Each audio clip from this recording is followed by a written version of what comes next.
The party buzzed with chatter, laughter, and the rhythmic pulse of music spilling through the hall.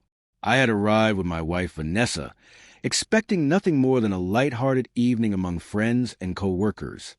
For a while, everything felt normal, until I noticed a shift. The way she floated from group to group, her smile a little too bright, her laughter too loud, her movements laced with unnecessary charm. She leaned in close to men, brushed against them as she passed, her eyes glinting with playful defiance. The sting of betrayal began to rise in me, sharp and cold, but I didn't let it show.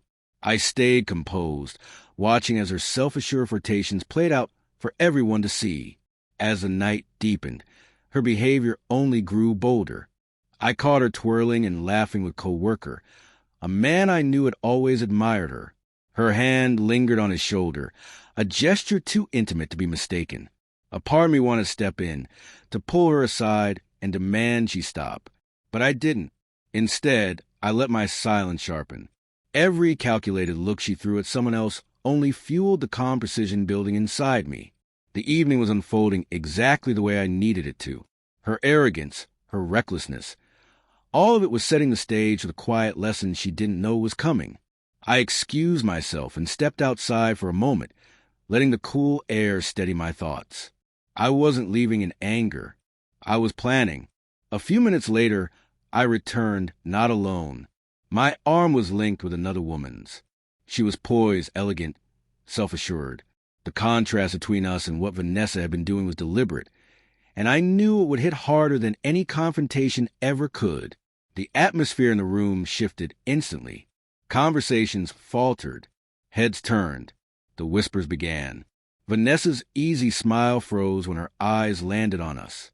I saw the flicker of realization wash across her face, draining the color from her cheeks. For the first time that night, she looked uncertain. The woman beside me smiled politely, fully aware of the dynamic at play.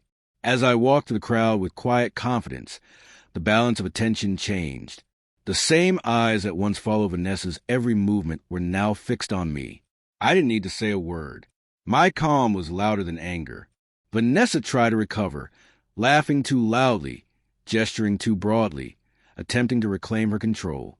But it was gone. Every movement looked forced, every smile empty. Her earlier energy, the one that had once commanded a room, had dissolved into something fragile and hollow. Her attempts only made the contrast clearer. Every flirtation from earlier now seemed foolish, desperate.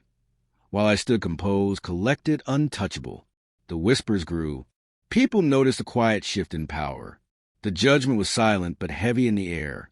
Vanessa's confidence cracked further, her panic visible beneath the mask she struggled to hold. She had believed she could flaunt her charm without consequence. But now, seeing me in control, she understood. The dynamic had reversed, effortlessly, decisively. When the music finally softened and the night drew to a close, her eyes found mine again. As I prepared to leave, I gave her a calm, measured smile, not of spite but of certainty. A silent message. Actions have consequences.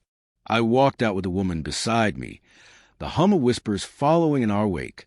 Vanessa trailed behind, the weight of realization heavy in her silence. Her earlier pride had evaporated, replaced by shame, not from confrontation, but from the quiet authority that spoke louder than words ever could. That night shifted everything. She learned that confidence without respect is hollow, and that true power doesn't come from noise or attention. It comes from timing, composure, and control. Watching the understanding settle in her eyes, I knew the lesson would outlast the night. A reminder of consequence, restraint, and the unspoken power of silence.